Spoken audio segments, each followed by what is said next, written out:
Hi అండి, నా పేరు డాక్టర్ హిమబిందు రాఫాయకే Nellore. First of all happy doctors day to all the doctors. ఈరోజు మన టాపిక్ ఏంటంటే హెడేక్. ఈ హెడేక్ అనేది ఇప్పుడు బర్నింగ్ ప్రాబ్లం యాక్చువల్గా.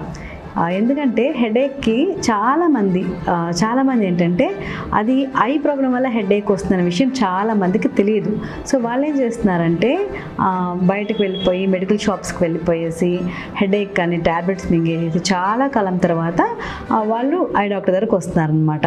సో వాల్యుబుల్ సజెషన్ ఏంటంటే ఎవరికైతే హెడేక్ ఫ్రీక్వెంట్గా వస్తుందో లేదా స్కూల్ గోయింగ్ కిడ్స్కి ఎవరైతే మార్నింగ్ స్కూల్కి వెళ్తారో ఈవినింగ్ కల్లా హెడేక్ కంప్లైంట్ చేస్తారో వాళ్ళు ఒక్కసారి ఐ చెకప్ చేయించుకోవడం అనేది తప్పనిసరి అనమాట. ఎందుకంటే మోస్ట్ ఆఫ్ ద హెడేక్స్ యూజువల్గా రిఫ్రాక్టివ్ ఎర్రర్ అంటే సైట్ ఉండడం వల్ల వస్తాయి అనమాట. సో సింపుల్గా గ్లాసెస్ ప్రిస్క్రైబ్ చేయడం వల్ల వాళ్ళకి హెడేక్ తగ్గిపోతుంది. బట్ వాళ్ళు ఏం చేస్తారంటే ఈ ఒక్క పని మాత్రం చేయరు, కానీ ఎన్నోసార్లు ట్యాబ్లెట్స్ వాడతారు, లేదా సిటీ స్కాన్స్ తీయించుకుంటారు, లేకపోతే ఫ్రీక్వెంట్గా ఎంఆర్ఐ స్కాన్స్ తీయించుకుంటారు.